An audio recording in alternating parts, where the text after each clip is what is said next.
የምንካፈለው በመሳፍንት ምዕራፍ 9 ላይ ያለውን ሐሳብ ነው።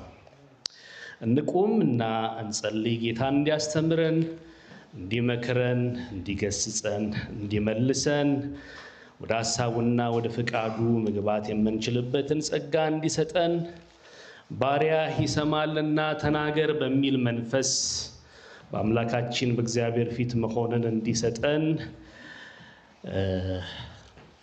ጸልያለን። ክብር ለኢየሱስ ይሁን። ቅድምም ሲዘመር ሰው ሳያቀኝ የሚል ሐሳብ ተዘምሯልና ዴቭም መጥቶ እግዚአብሔር ከማህፀንም ሳንወጣ ያውቀን ነበር፣ እኛ ራሳችንን ሳናውቅ ያውቀን ነበር ይል ነበርና ዛሬ የምናየው በዚህ በመሳፍንት ምዕራፍ 9 ላይ ታሪኩን ልንገራችሁና ጸልየን እንጀምራለን። ታሪኩ እንደምናውቀው ይሄ የመሳፍንት መጽሐፍ ንጉስ ያልነበረበት ጊዜ፣ ሰው ሁሉ በአይኑ ፊት መልካም ምስሉ የታየውን ነገር የሚያደርግበት ጊዜ፣ የመነሳትና የመውደቅ እንደገና የመታደስ ጊዜ የነበረበት ጊዜ እንደሆነ መጽሐፍ ቅዱስ ይናገራል እና ወደ 400 የሚጠጉ ዓመታቶችን እንደሸፈኑ ይነገራል፣ ይታሰባል። በዛ ውስጥ እግዚአብሔር ግን የሚያስነሳቸው ዳኞች ነበሩ። ከዛ ውስጥ በጉላት የሚታወቀው እነ ሳምሶን አሉ፣ እነ ጌዲዮን አሉ፣ ሌሎችም እነ ዲቦራ እነ ባርቅ አሉ እና ይሄ ክፍል የሚያነሳው ስለ ጌዲዮን ከሞተ በኋላ ስለሆነው ስለ አቤሜሌክ ታሪክ ነው። እኔ በዛ ውስጥ እንድናይ የምፈልገው በዚህ በዛፎች መካከል ስለተደረገው ዲያሎግ ነው፣ ስለተደረገው ንግግር ነው። እንጸልይ።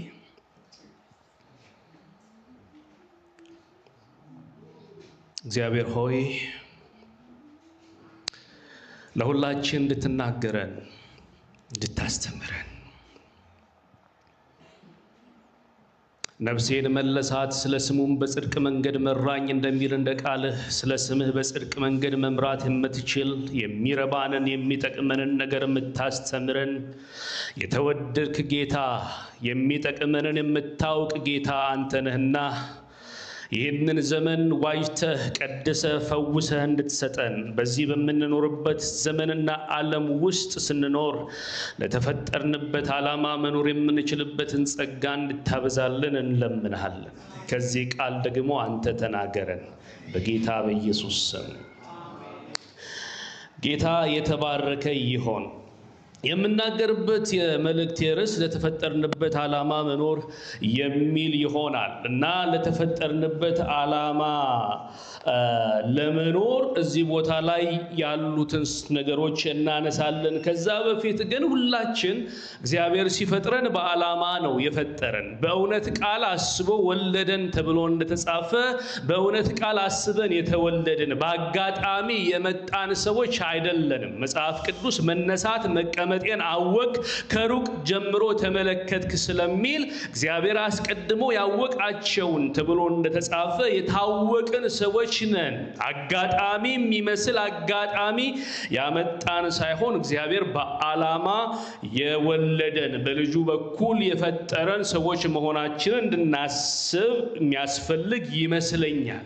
መጽሐፍ ቅዱሳችን ላይ ጸጋው በእምነት አዳናችሁ ብሎ ይናገርና እዛው በታች ላይ መልካሙን ስራ እንድናደርግ በክርስቶስ ምን አደረግን የሚል ቃል አለ። ተፈጠርን፣ ተወለደን ይላል። ስለዚህ እግዚአብሔር በዓላማ ወደዚህ ምድር ላይ የመጣን ሰዎች ነን። አምጥቶናል፣ ተወልደናል። ዓላማ አለው። በእኛ ሕይወት ውስጥ እንዲከናወን እግዚአብሔር የሚፈልገው ነገር አለ።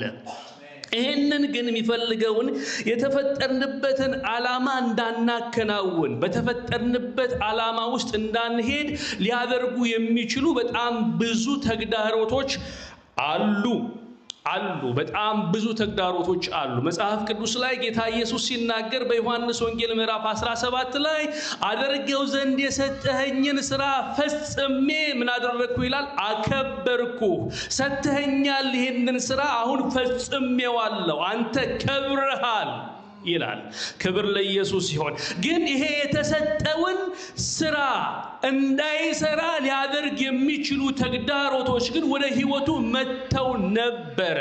እናስብ ከሆነ መጀመሪያ ሰይጣን ራሱ ወድቀህ እኮ ብትሰግድልኝ አሁን የምትፈልገውን ይህንን ንግስና እኔ ያለኝን ሁሉ እሰጥሃለሁ ብሎት ነበረ።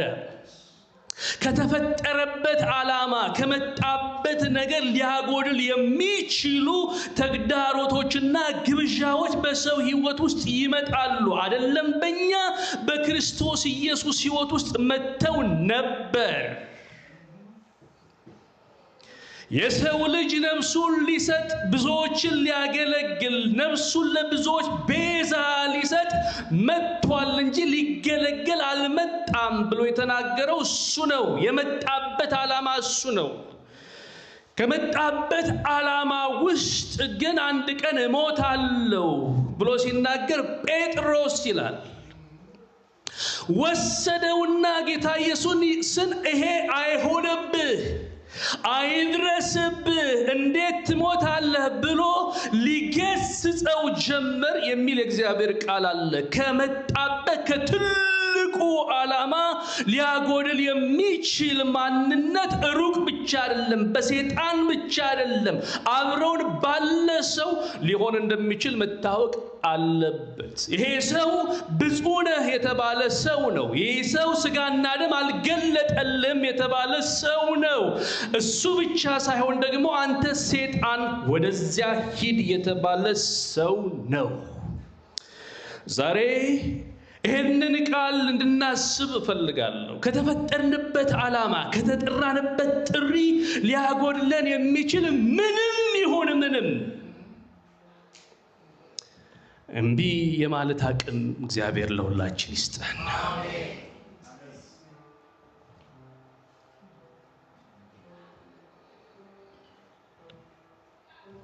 በሐዋርያት ሥራ ምዕራፍ 6 ላይ አይተናል። እግዚአብሔር ሥራ መስራት ጀምሮ ሕዝብ መሰብሰብ ጀምሮ ቤተ ክርስቲያን እያደገች እየፋፋች በምትሄድበት ሰዓት ላይ በቤተ ክርስቲያን መካከል ግጭት መጣ ይላል።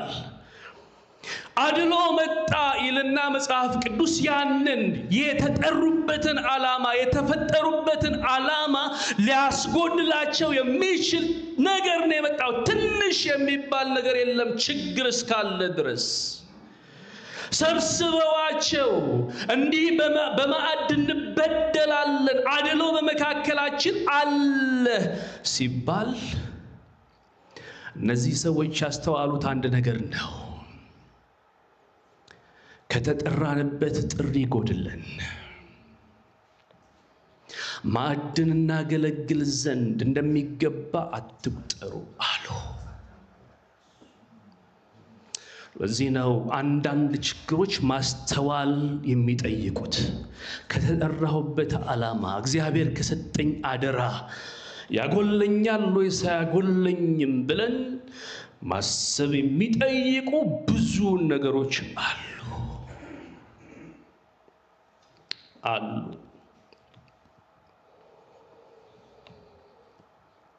እኛ ግን ለጸሎትና ለቃሉ እንተጋለን።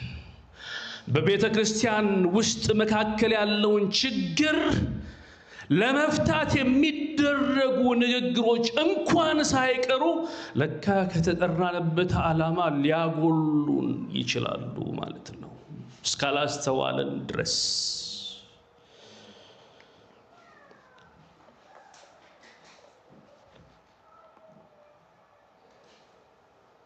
ሐዋርያው ጳውሎስ ስለተጠራበት ጥሪ ስለተመረጠበት መጠራት ሲታሰብ ሲናገር በመንፈስ ታስሬ ወደ ኢየሩሳሌም እሄዳለሁ፣ መንፈስ ቅዱስ በሄድኩበት ቦታ ሁሉ እስራት ይጠብቅሃል ብሎኛል ብሎ ሲናገራቸው ሕዝብ ተሰብስበው ይላል መጽሐፍ ቅዱስ እባክህ ወደ ኢየሩሳሌም አትውጣ አትሂድ ብለው መልካም በሚመስል ሊያባብል በሚመስል ፍቅር በሆነ ጉዳይ ልቡን ሊያባቡት ሞከሩ ጣሩ ይላል መጽሐፍ ቅዱስ ሲናገር። እሱ ግን ሲናገር እንደዚህ አላቸው፣ ስለተጠራሁበት ጥሪ ስለ ወንጌል ነፍሴ በእኔ ዘንድ እንደማትከብር እንደ ምናምንቴ አርጌ እቆጥራታለሁ። ለጌታዬ ለኢየሱስ ክርስቶስ አይደለም ለመታሰር ለመሞት ተዘጋጅቻለሁ አለ። ክብር ለኢየሱስ ይሁን። የምታሰረው በመንፈስ ነው። ለመንፈስ ቅዱስ እስረኛ ሆኛለሁ።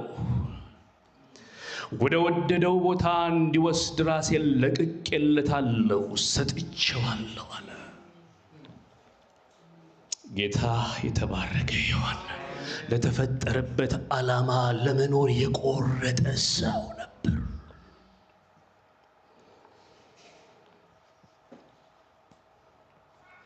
እዚህ ክፍል ላይ በመሳፍንት ምዕራፍ 9 ላይ ያለውን ዛፎች ተሰብስበው ብሎ ይናገራል። ይህንን ሐሳብ ከማየታችን በፊት እኔ አንዳንድ መልእክቶች የጭንቅ ናቸው። እንዴት ባለ መልኩ ወደ ሰው ሕይወት ውስጥ እንደመጣ ካላወቅን በስተቀር የመልእክቱ ክብደት እንኳን ላይገባን ይችላል።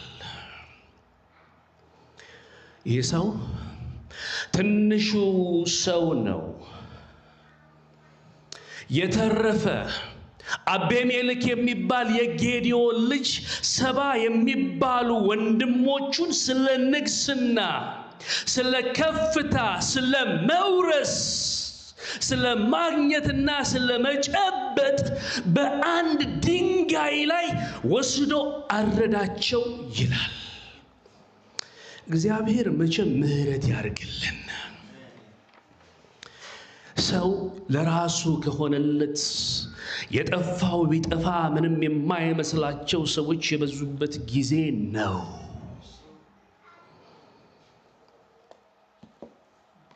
ጎበዛዝቱ ኃጢአታቸው ትልቅ ነው፣ የእግዚአብሔርን ቁርባን ይንቃሉ ተብሎ እንደተጻፈ ከእግዚአብሔር ይልቅ ተድላን የሚወድ ሕዝብ በበዛበት በዚህ ምድር ስንኖር ለራስን ዓላማ የራስን ጥቅም አሳልፎ መስጠት፣ ስለ ክርስቶስና ስለ ወንጌል፣ ስለ ቤተ ክርስቲያንና ስለ ፍቅር የሚከፈሉ ዋጋዎች እንደ ሞኝነት የሚቆጠርበት ጊዜ ሊሆን ይችላል። ይሄ መልእክት የመጣው ጭንቅ በሆነ በዚህ ጊዜ ነው።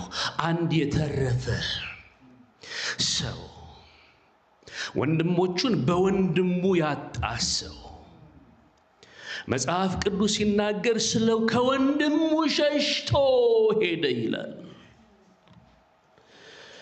ወንድም መሸሻ እንጂ ሲሸሽ ደስ አይልም አይደል? ምንጠጋ መጠጋጋትን እግዚአብሔር ለሁላችን ይስጠን። በወንድማማች መዋደድ ተዋደዱ የተባለው እዚህ ጋር ነው።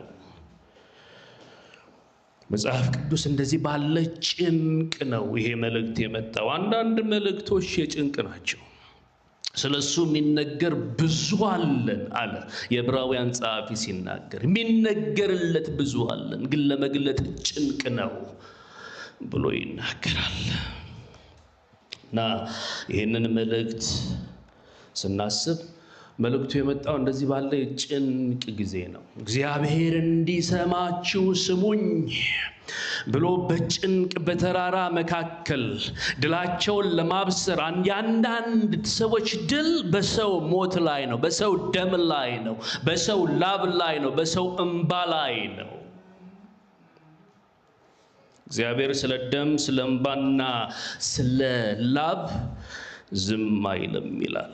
ይጮሃል፣ ብዙ ነገሮች ይጮሃሉ። እና ይህ ሰው እግዚአብሔር እንዲሰማችሁ ስሙኝ አላቸው ይላል። የሴክምን ሰዎች ጠርቶ እግዚአብሔር እንዲሰማችሁ ስሙኝ አላቸውና ዛፎች ተሰብስበው፣ እኔ ስለ ታሪኩ አይደለም ማውራት የምፈልገው፣ በርግጥም ከዛ ውስጥ ምፈልገው ለተፈጠሩበት ዓላማ ለመኖር እምቢ ያሉ ሰዎች፣ እምቢ ያሉ ዛፎች፣ እምቢ ይሄ የኔ አይደለም ያሉ አሉ። ሲታይ በረከት ይመስላል፣ ሲታይ ንግስና ይመስላል፣ ሲታይ ማግኘት ይመስላል፣ ሲታይ መጨበጥ ይመስላል።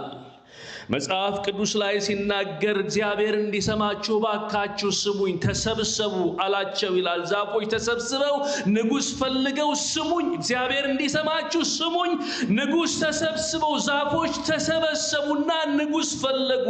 መተው ይላል መጽሐፍ ቅዱስ ሲናገር። እዚህ ቦታ ላይ እንደዚህ የሚል ቃል አለ።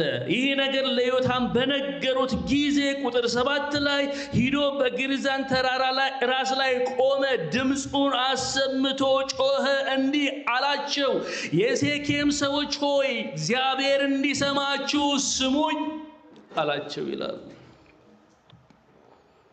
ስሙኝ። አንድ ጊዜ ዛፎች በላያችን ንጉሥ ላይ ሊያነግሱ ሄዱ፣ ወይራንም በእኛ ላይ ንገስ አሉት የሚል ቃል አለ። ናና ንገስ፣ ናና ይህንን ስፍራ ውረስ፣ ንገስ አሉት ይላል። ወይራ ግን እግዚአብሔርና ሰዎች በእኔ የሚከብሩበትን ቅባቴን ትቼ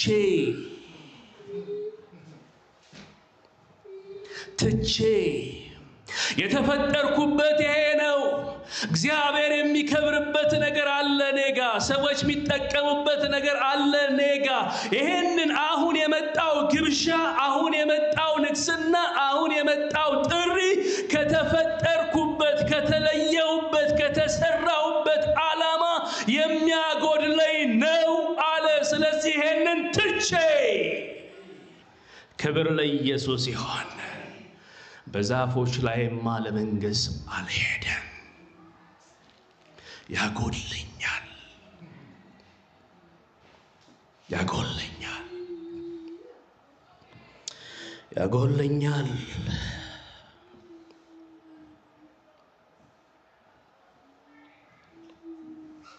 ቅባቴን ትቼ በዛፎች ላይ እንድሰፍር ልሂድን አላቸው። ዛፎችም በለሱን መጥተህ በላያችን ንገስ አሉት። በለሱ ግን ጣፋጭነቴንና መልካሙን ፍሬን ትቼ፣ ጣፋጭ ነገር ከኔ ይወጣል፣ የሚበላ ነገር ከኔ ይወጣል። ጣፋጭ የሆነ መልካም ፍሬ የሆነ ነገር እኔ ጋር አለ። እግዚአብሔር ያስቀመጠው ነገር እኔ ጋር አለ። የተፈጠርኩበት ዓላማ ለዚህ ነው። ጣፋጭ የሆነ ነገር ይወጣል። ይሄንን ትቼ ይዤው ብሆን ጥሩ ነው፣ አብሬው ብሆን ጥሩ ነው። ነገር ግን ትቼ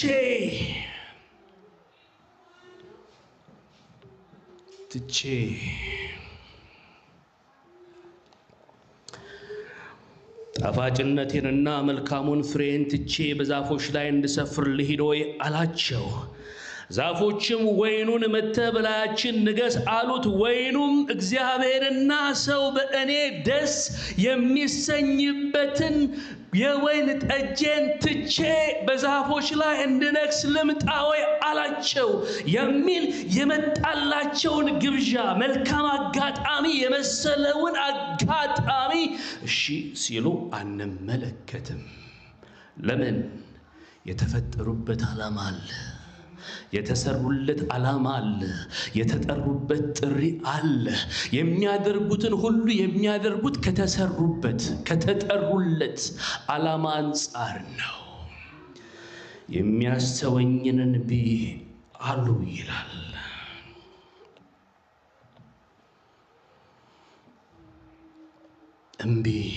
እምቢ ማለትን አቅም እግዚአብሔር ይስጠን።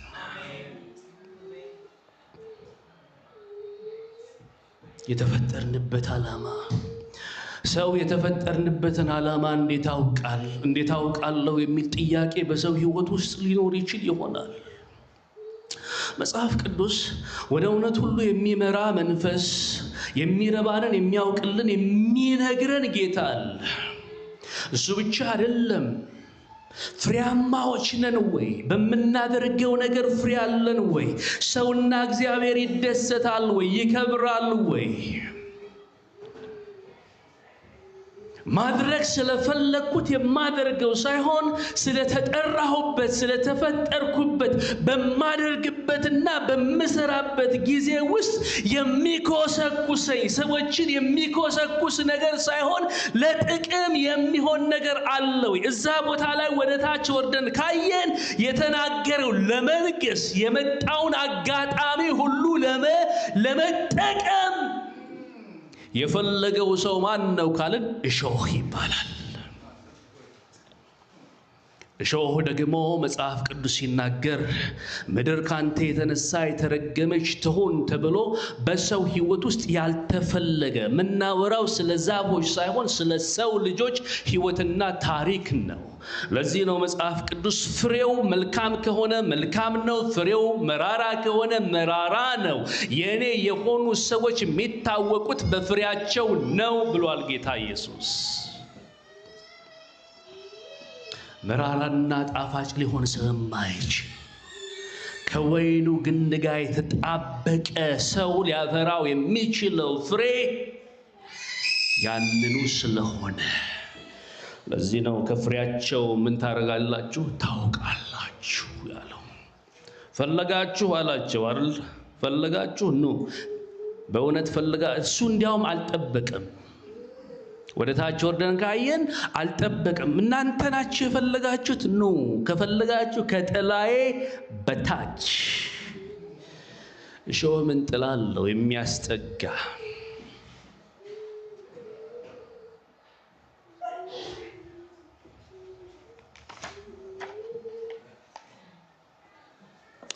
ምን ጥላ አለው? ወገኖቼ ሆይ የመንፈስ ፍሬ የተገለጠ ስለሆነ ፍቅር፣ ደስታ፣ ቸርነት፣ በጎነት፣ የዋህነት፣ ገርነት፣ መልካምነት ያለበት ስለሆነ በቅዱሳን ህብረት መካከል ሊገኝ የሚገባው ይህ ፍሬ ነው። የተፈጠርነውም ይህንኑ እንድናፈራ ስለሆነ መጽሐፍ ቅዱስ ላይ እዚህ ቦታ ላይ ትቼ የተፈጠርኩበት ዓላማ አለ፣ የተጠራሁበት ዓላማ አለ፣ የተለየሁበት ዓላማ አለ። ይሄንን የሚያስተወኝን ነገር አላደርግም፣ አይሆንም አሉ ይላል።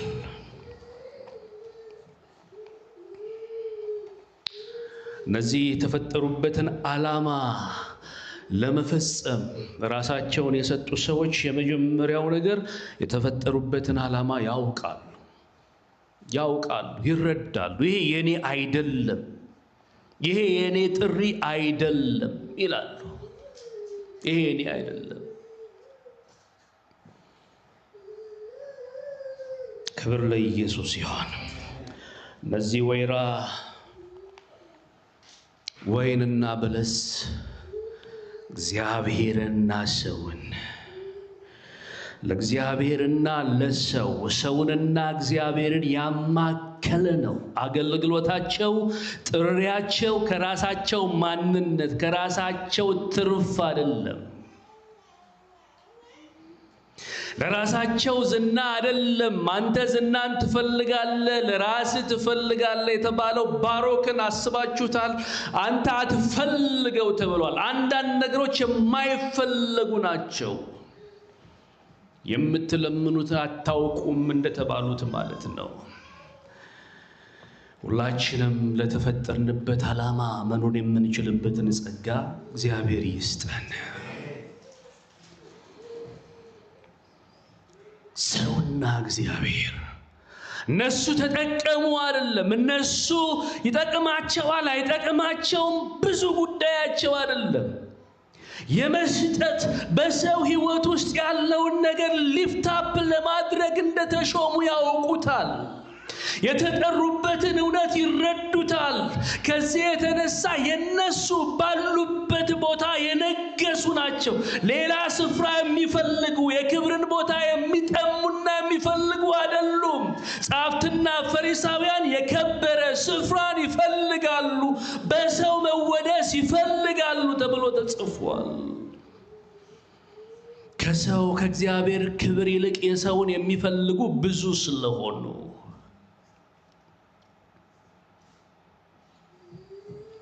ወገኖች ሆይ እግዚአብሔር በሕይወታችን ይተልቅብን። እኔ ላንስ እሱ ሊተልቅ ይገባል።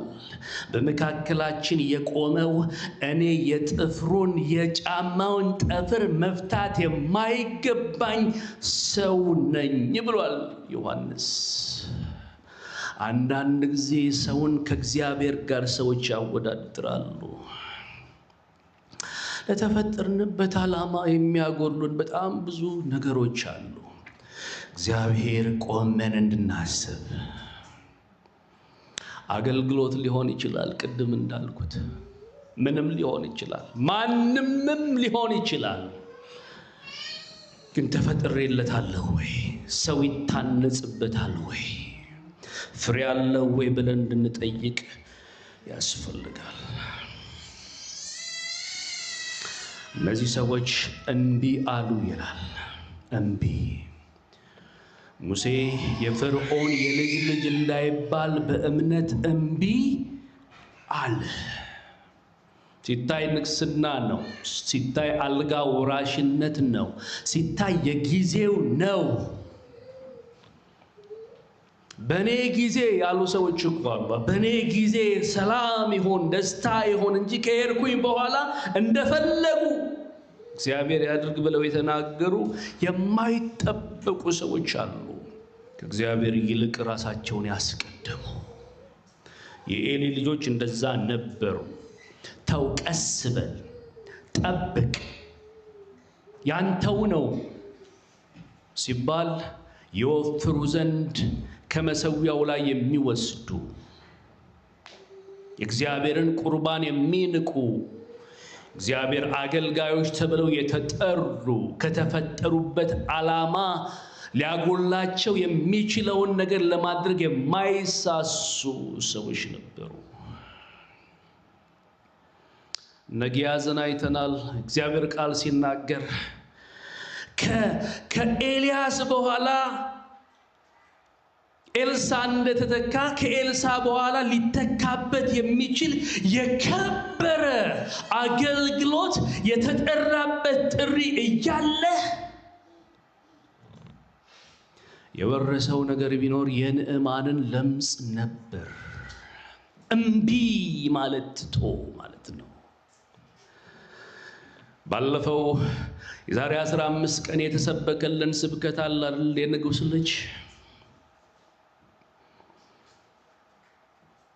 የንጉሥ ልጅ ስለምን ከሳህ የተባለ እንደ ምናምንቴ የሞተ እንደ ንጉሥ ልጅ ሳይሆን እንደ ምናምንቴ ከተጠራበት ጥሪ ከተፈጠረበት ዓላማ ከተሰራበት ማንነት የጎደለ ሰው ቢኖር እሱ ነው።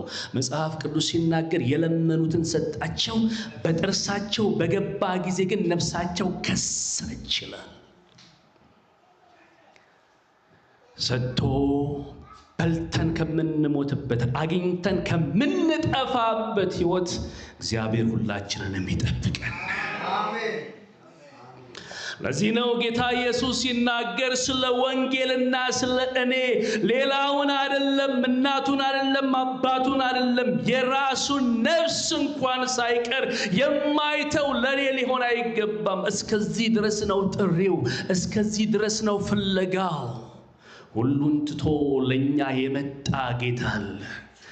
ይሄ ጽዋ ከኔ ትለፍ የሚል አንዳንድ ጊዜ ጭንቅ ነው፣ በቀላሉ አይደለም። ይሄ የተፈጠርንበትን ዓላማ ልንፈጽመው የምንችላቸው መንገዶች ስሙዝ አይደሉም። የመስቀል መንገድ ሊሆኑ ይችላሉ። አንዳንዴም የማንፈልጋቸው የማንጠብቃቸው ሊሆን ይችላል። የዕብራውያን ጸሐፊ ሲናገር እንደዚህ ይላል፣ ምንም ልጅ ቢሆን ከተቀበለው መከራ መታዘዝን ተማረ ይላል። እስከ መስቀል ሞት ድረስ ታዘዘ፣ ለአባቱ እሺ አለ ይላል። እዛ ውስጥ ነው ክብር ያለው። ክብር ለኢየሱስ ይሁን። ለዚህ ነው ያለ ልክ ከፍ ከፍ ያለው። ለዚህ ነው በቦታቸው በተጠሩበት ቦታ ውስጥ ሆነው እግዚአብሔርን የሙጥኝ ያሉ ሰዎች፣ ለዚህ ነው የተሰራሁት ያሉ እስከ መጨረሻ የሄዱ ሰዎች የተናገሩት ይህንን ነው። ሩጫውን ፈጽሜያለሁ። ክብር ለኢየሱስ ይሁን። የተሰጠኝን አደራ ጠብቄያለሁ። አሁን የሚጠብቀኝ ነገር አለ። ሃሌሉያ። አሁን ምን ይጠብቀኛል? ክብር ይጠብቀኛል። አሁን ምን ይጠብቀኛል? የድል አክሊል ይጠብቀኛል። አሁን ምን ይጠብቀኛል? ክብር ለኢየሱስ ይሁን።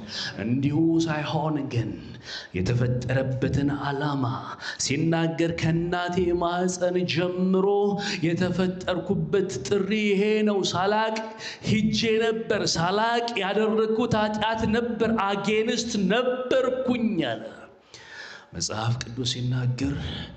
ጻድቁን ታይ ዘንድ ከአፉም ድምፁን ትሰማ ዘንድ ፍቃዱን ታውቅ ዘንድ መርጦሃል የተባለ ሰው ይሄ ሰው ነው። ለተፈጠረበት ዓላማ ጭክን ያለ፣ ከተፈጠሩበት ዓላማ ሲወላውሉ ሲያይ እንደ አማድ መስለው የሚታዩትን እንኳን ሰዎች ሳይቀር የገሰጸ፣ ሊፈረድበት ይገባል ያለ፣ ስለ ወንጌል ሲያስብ አይደለም ሌላው እኛም ብንሆን ስተን ብሎ የተናገረ ፍጹም ኢየሱስ ክርስቶስ እንድንከተል እሱን እንድንመስል ለተጠራንበት ዓላማ እንድንኖር የጨከነ ሰው እሱ ነው። እግዚአብሔር አምላክ በሽታ መንፈስ ይደግፈን፣ እሺ እንድንለው። ዳዊት ሲናገር አቤቱ በሽታ መንፈስ ደግፈኝ፣ እሺ ልበልህ፣ ልታዝዝህ ቀላል ስላይደለ። እሺ ብትሉ ብትታዘዙ የምድርን በረከት ትበላላችሁ እንደሚል መጽሐፍ ቅዱሳችን ሲናገር እሺ ብትለኝ ትእዛዜን ብትሰማ ኖሮ ሰላምህ እንደ ወንዝ በፈሰሰ ነበር ይላል። እምቢ የምንለው እሺ የምንለውን ነገር ለይተን ማወቅ ያለብን ይመስለኛል። እኔ እሺ እንል። በሽታ መንፈስ እግዚአብሔር ይደግፈን።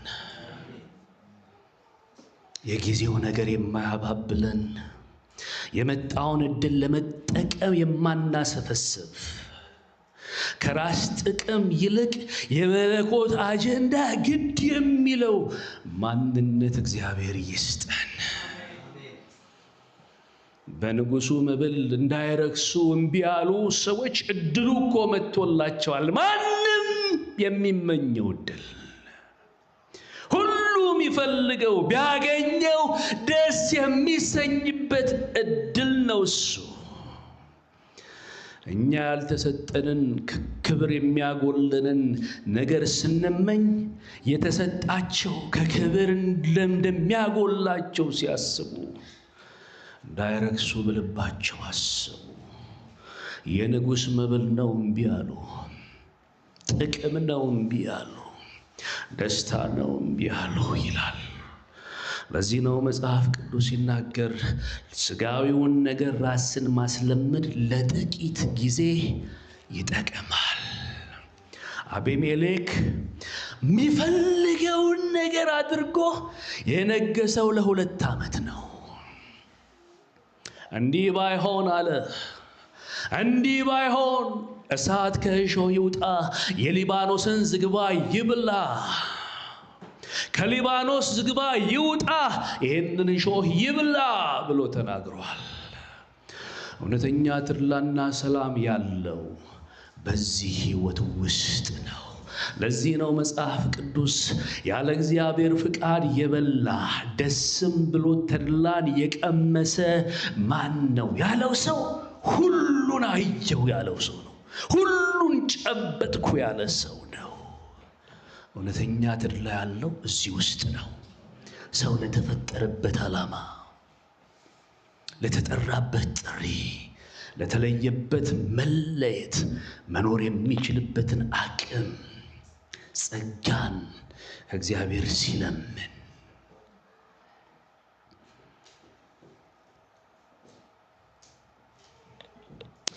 እሱ ውስጥ ነው ትርፋችን ያለው። ለተፈጠርንበት ዓላማ መኖር። ይሄ ጉዳይ ከተፈጠርኩበት ዓላማ ያጎለኛል ወይስ አያጎለኝም ብሎ መጠየቅ ያለብን ይመስለኛል። ሰውና እግዚአብሔር ይከብርበታል ወይ? ሰው አንድን ነገር ከማድረጉ በፊት መጽሐፍ ቅዱስ የሚናገረው እሱን ነው። በተለይ ለዳነን ሰዎች፣ ክርስቶስ ሞቶልናል ያለን ሰዎች፣ የራሳችን እንዳይደለን በዋጋ እንደተገዛን የምናምን ሰዎች የምንኖረውም የምንሞተውም ለሱ ነው። ክብር ለኢየሱስ ይሁን። ዋጋ ለከፈለልን ጌታ፣ ለሞተልን ጌታ፣ ስፍራ አዘጋጅላችሁ ዘንድ እሄዳለሁ ተመልሼ እመጣለሁ ላለ ጌታ ለሱ መኖርን እግዚአብሔር ይስጠን። ቆመን እንጸልይ። ይስጠን ይሄ ጌታ። ምን ማለት የምንችልበትን አቅም እግዚአብሔር ይስጠን። እግዚአብሔር ይከብርበታል፣ ሰው ይጠቀምበታል፣ ይታነጽበታል። እኔ አይደለሁም እዚህ ውስጥ ያለሁት ማለት የምንችልበትን። ይሄ የገባቸው ሰዎች ስለ እግዚአብሔርና ስለ ሕዝቡ ራሳቸው የተረገሙ እንዲሆኑ እንኳን ይጸልዩ ነበር። ሲገባን እንደዚህ ነው። ከራስ ጥቅም የዘለለ መለኮታዊ አደራ እንዳለን ይገባናል። ሃሌሉያ። ሁላችን ቆም። ወደ ሰማይ አምላክ ወደ እግዚአብሔር እጆቻችን ይዘርጋ እስቲ። ለተፈጠርንበት ዓላማ አንዳንዶች ስለጎደሉ ከጌታ የተቀበልከውን አደራ ለመፈጸም ተጠንቀቅ ተብሎ የተነገረላቸው ሰዎች አሉ። ዴማስ ይህንን ዓለም ወዶ ትቶኛል የተባለበት ጊዜ ነበረ። የወጣንለትን የተጠራንበትን የተፈጠርንበትን ዓላማ ሊያጎለን ከሚችል ከየትኛውም ነገር እግዚአብሔር ሰውሮ በጸጋው አብዝቶን እኛ እስክናውቅ ድረስ ይሄው ቅባቴ እስክንል ይሄው ጣፋ ፍሬ እስክንል ይሄው እግዚአብሔር የሚደሰትበት ሰው የሚጠቀምበት ቅዱሳን የሚታነጹበት እንድንል የሰራዊት ጌታ እግዚአብሔር ይርዳን፣ ያግዘን፣ አቅም ይሁነን፣ ጉልበት ይሁነን። ሞኝነት አይደለም። ጥቅም ነው እሱ፣ ጥቅም ነው እሱ፣ ማትረፍ ነው እሱ፣ ማግኘት ነው እሱ። በእውነትም እግዚአብሔርን እየመሰሉ የሚኖሩ ቢኖሩ ተብሎ እንደተጻፈ ዋጋ መክፈል ካለብን ለዚህ ዋጋ እንክፈል። ማግኘት ካለብን ይሄንን እናገኝ። መጨበጥ ካለብን ይሄንን እንጨበጥ። የጊዜው ነገር እንዳያሳስበን፣ የተፈጠረው ነገር መጽሐፍ ቅዱስ ለምርኮ ሳስተ ተብሎ እንደተጻፈ የምንሳሳለት እንዳይኖር ለተጠራንበት ጥሪ ማረድ የምንችልበትን፣ መጨከን የምንችልበትን፣ እምቢ ማለት የምንችልበትን አቅም እግዚአብሔር ይስጠን። ይስጠን። ይሄ የሰራዊት አምላክ እግዚአብሔር ይሄ ነው የተፈጠርኩበት፣ ይሄ ነው የተጠራሁበት፣ ይሄ ነው የተለየሁበት። በዚህ እግዚአብሔር ይከብራል፣ በዚህ እግዚአብሔር ይደሰታል፣ በዚህ ሰዎች ይታነጻሉ። ይሄ ነው የሚያቆመኝ፣ ይሄ ነው የሚያተርፈኝ። ዋጋ ያስከፍላል፣ እከፍላለሁ። እግዚአብሔር ጸጋ ይረዳኛል የምንልበትን አቅም እግዚአብሔር ይስጠን። ወደ ጸጋው ዙፋን በእምነት እንቀርባለን። ምሕረትን እንድንቀበል በሚያስፈልገንም ጊዜ የሚረዳንን ጸጋ እንድናገኝ በእምነት ወደ ጸጋው ዙፋን እንቅረብ ተብሎ ተጽፏል። ወደ ጸጋው ዙፋን እጃችን ተያይዘን እንጸልይ አንዴ። ጌታ ሆይ ለተፈጠርኩበት ዓላማ መኖር የምንችልበትን ጸጋ ስጠኝ። ይሄ ነው። ማዕድ ያስተወኛል አልተውም፣ ጸሎት ያስጥለኛል አልተውም የምንልበት፣ ከጸሎት የማንጎልበት፣ ከቃሉ የማንጎልበት፣ ከተጠራንበት ዓላማ የማንጎልበትን ሕይወት እግዚአብሔር ይስጠን።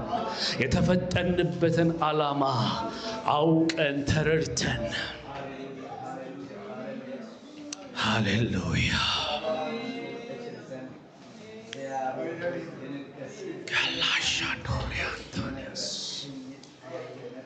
ሃሌሉያ ለዚህ መጥቻለሁ አለ ጌታ ኢየሱስ።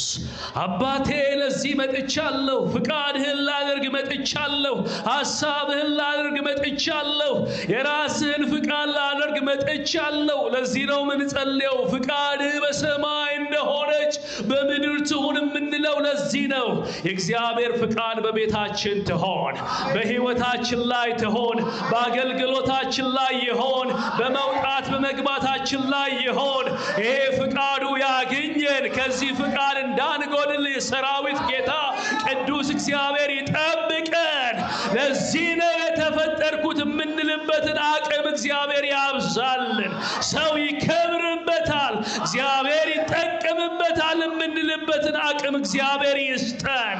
እዛ ውስጥ ነግሰናል፣ እዛ ውስጥ ከብረናል። ክብር ለኢየሱስ ይሆን። ሃሌሉያ።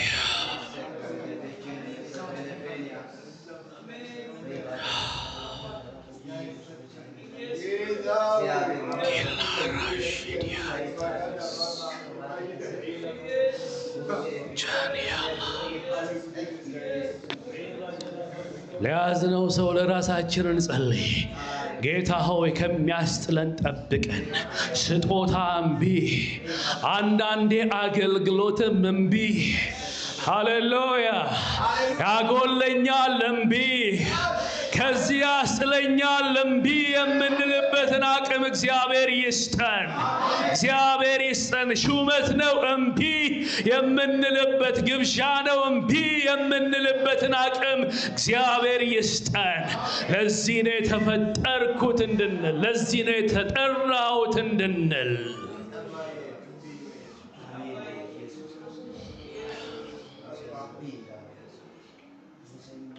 ሃሌሉያ።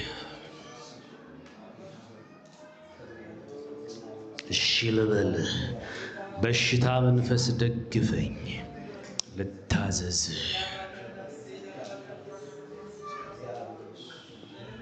ሃሌሉያ።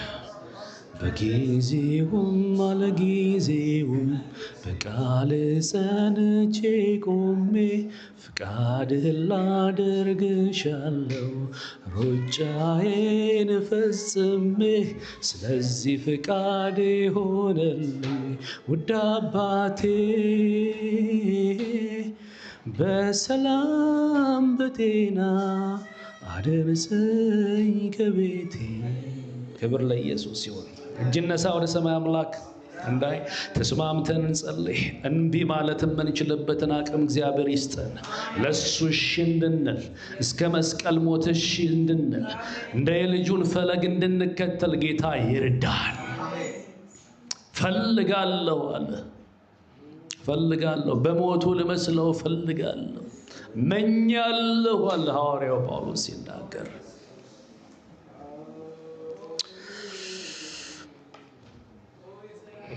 አባት ሆይ ለእኔና ለሕዝብህ ጸልያለሁ።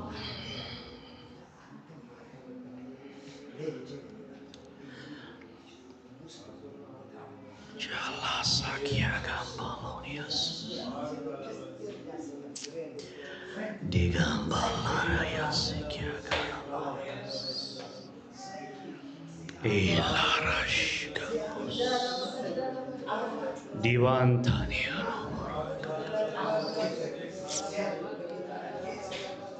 ጃላላ ጋጋጋሴ ብሬዲያ የሚበላ ፍሬ እግዚአብሔር ያድርገን። አሜን። ሰው የሚበላው ፍሬ እግዚአብሔር ያድርገን።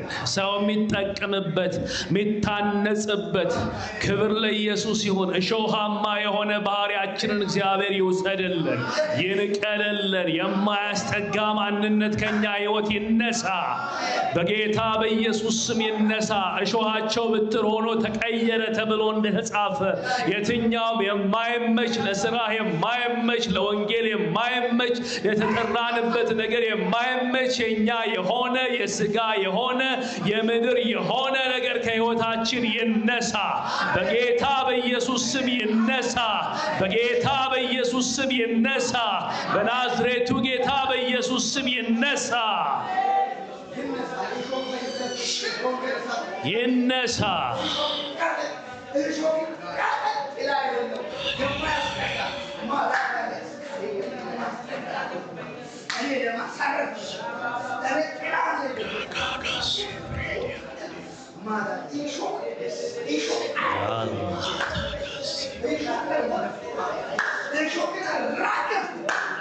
ክብር ለኢየሱስ ይሁን።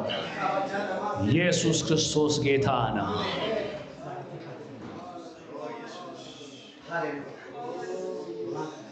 ዳዊት ለነፍሱ እንደዚህ ይላታል፣ ነፍሴ ሆይ ተይኝ።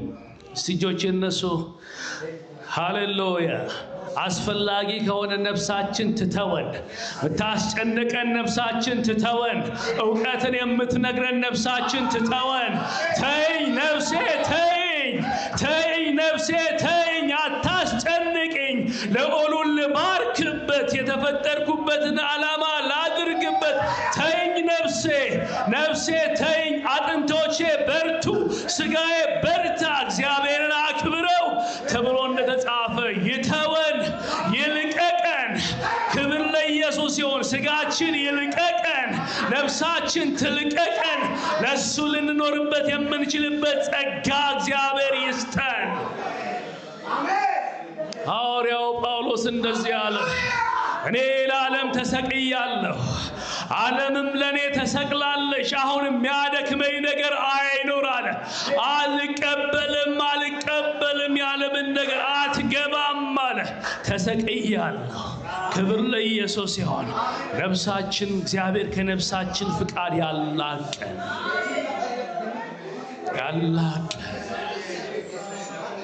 ነፍሱን በፍቃዱ ለእግዚአብሔር የሚሰጥ ማን ነው ተብሎ እንደተጻፈ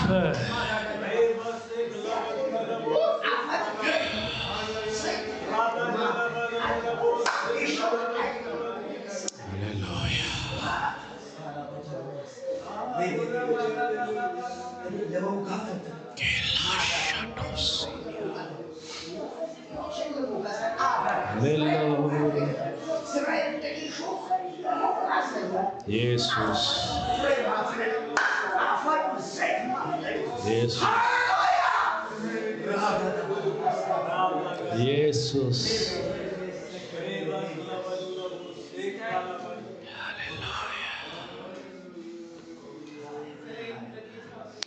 እንደ ተቀበልኩት ምሕረት እንደ ቸርነት ብዛት እንዳገለግልህ እርዳኝ። ጌታ ሆይ ስጠኝ የመንፈስን እሳት። እንደ ተቀበልኩት ምሕረት እንደ ቸርነት ብዛት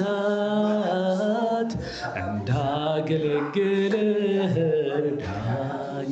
ጌታ ሆይ ስጠኝ የመንፈስን እሳት።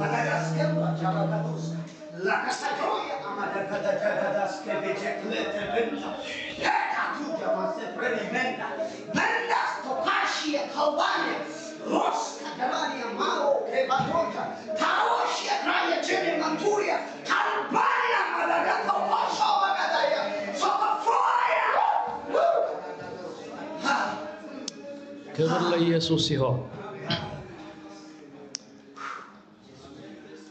አይ ቲንክ በዚህ ልሳን ቢጸልይልን ጥሩ ስለሆነ መስፍኔ ይመጣና ጸልዮልን ጨርሳለን። መስፍኔ በዚህ ውስጥ ይቀጥል። ክብር ለኢየሱስ ይሁን።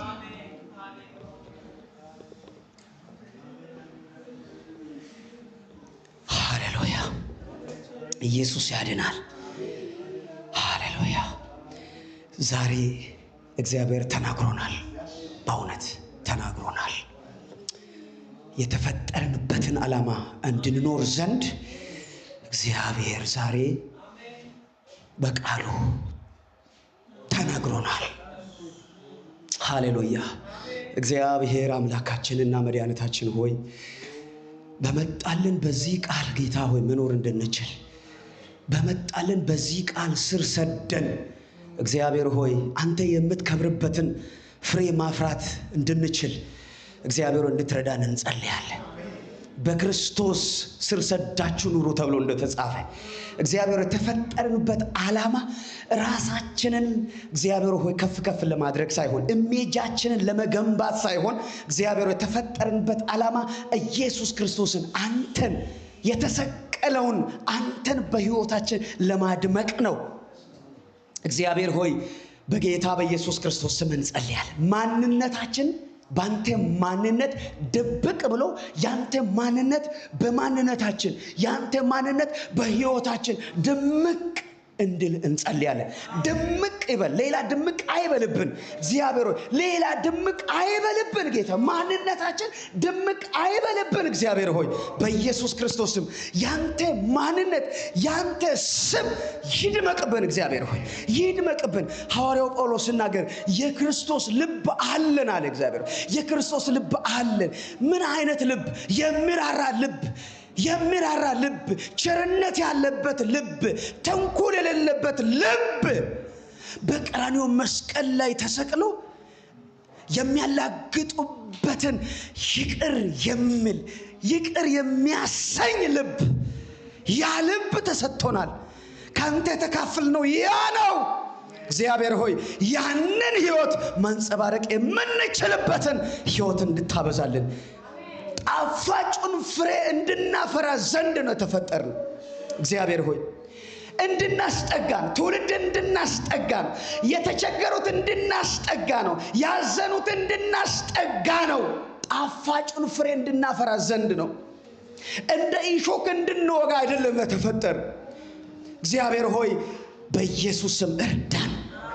በዚህ ቃል ብዙ ፍሬ እንድናፈራ ዘንድ በዚህ ምድር ላይ ጨው እንድንሆን ነው የተፈጠርነው። ብርሃን እንድንሆን ነው የተፈጠርነው። እግዚአብሔር ሆይ ጥፍጥና ለሌለው ዓለም ጥፍጥናን መስጠት እንድንችል ነው የተፈጠርነው። እግዚአብሔር ሆይ በጌታ በኢየሱስ ክርስቶስ ስም በዚህ ቃል ጌታ ሆይ እንድትሞላን በስምህ ስልጣን ጸልያለሁ።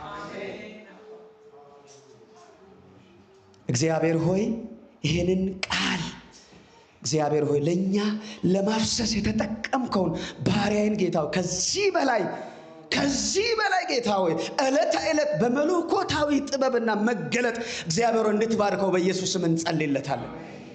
በማስተዋል እግዚአብሔር ወደሚገኝ ወደ መረዳት ባለጠግነት የእግዚአብሔር ምስጢር የሆነውን ኢየሱስን እያወቀ እየተረዳ ወደ ባለጠግነት ሙላት እንዲደርስ በኢየሱስ ስም እንጸልይለታለን። ለእኛም ይሁንልን። እግዚአብሔር ለእኛም ይሁንልን። በማስተዋል ወደሚገኝ ወደ መረዳት ባለጠግነት ወደዛ መጠጋት እንድንችል የእግዚአብሔር ምስጢር የሆነውን አንተን ነገር ግን ለእኛ የተገለጥክልንን እያወቅን ወደ እግዚአብሔር ፍጹም ሙላት መድረስ እንድንችል እርዳን። ሁሉ ለስምህ ክብር ይሁን። ተርፎ ያሉን ጊዜ አሳልፈህ ስጠን። ቀሪው ዘመናችን እግዚአብሔር ሆይ አንተ ኢንቨስት የምታደርግበት አንተ የምትከብርበት በፍሬ የተሞላ ዘመን እንዲኖረን በኢየሱስ ስም ጸልያለሁ። ስለ ሁሉ ተመስገን። በጌታ በኢየሱስ ስም አሜን።